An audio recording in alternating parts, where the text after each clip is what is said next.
Magluluto tayo ng sotanghon gisado. Ilagay na natin ang ating mantika, sibuyas,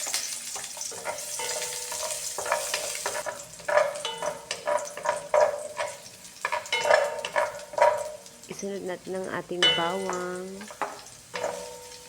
halu-haluin lang natin siya para lumabas ang kanyang aroma. Yan, okay na. Ilagay na natin ang ating tubig, toyo. Dahil yan lang meron tayo guys, pwede na yan. Magic sarap, konting magic sarap. Bechin,